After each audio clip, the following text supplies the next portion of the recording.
Nous ne sommes pas systématiquement pro-américains.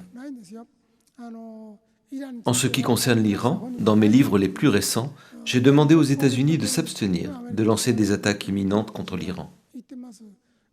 Les États-Unis doivent reconsidérer leur double standard.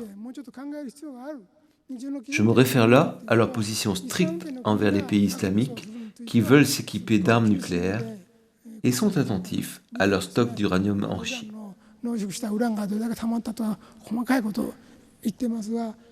Quand en revanche, Israël s'équipait en silence d'armes nucléaires, ils n'en ont tiré aucune critique. Cela traduit chez eux une certaine ambivalence. J'ai adopté une attitude neutre, mais j'estime que quelque chose ne va pas à cet égard. Il est bon qu'Israël existe en tant que pays. Depuis que 6 millions de personnes ont été tuées dans des camps de concentration nazis au cours de la Seconde Guerre mondiale, il est fondé qu'une patrie pour le peuple juif soit reconstruite. Pas moins de 700 000 d'entre eux sont retournés ici et là, rejoindre leur mère patrie à la fin de la guerre, depuis la fin du XIXe siècle. Ils se sont installés dans cette région et les pays occidentaux leur ont permis de créer la nation d'Israël en 1948, ce qui est acceptable. Depuis lors, 4 guerres ont eu lieu au Moyen-Orient et Israël n'a eu de cesse d'accroître sa puissance militaire au cours de cette période. Objectivement, je vois une injustice dans de telles circonstances. Les Israéliens sont entrés dans un pays qui n'était pas le leur, obtenant de la Palestine de partager une partie de ses terres afin de pouvoir y construire leur propre pays. Comme ils sont arrivés après, on pouvait s'attendre à plus de réserves et de corrections de leur part. Comme si vous aménagiez dans un nouvel appartement et que vous vous rendiez chez vos voisins pour les saluer. Israël, partageant une partie des terres d'un autre pays, devrait donc se montrer plus reconnaissant et s'efforcer de nouer de bonnes relations avec ses pays voisins.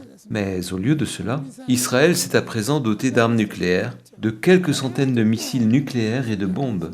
C'est pousser le bouchon trop loin. Et du fait que l'Iran a décidé de s'enrichir en uranium, les États-Unis et Israël prétendent envisager de lancer une attaque préventive. J'ai le sentiment ici que les États-Unis prennent trop le parti d'Israël. Après tout, je crois en l'existence d'un double standard. Et au fond, comme l'a exprimé John Bolton, l'assistant du président, les États-Unis sont convaincus que les nations islamiques sont des pays diaboliques. Pour l'essentiel, les États-Unis sont persuadés que les enseignements de l'islam reposent sur des démons, tandis que les nations islamiques sont convaincues du caractère démoniaque des États-Unis. C'est à cause de cette méfiance mutuelle que les plus durs affirment que rien ne peut être réglé sans la force. Mais à eux seuls, politiques et militaires, ne pourront parvenir à résoudre ce contentieux.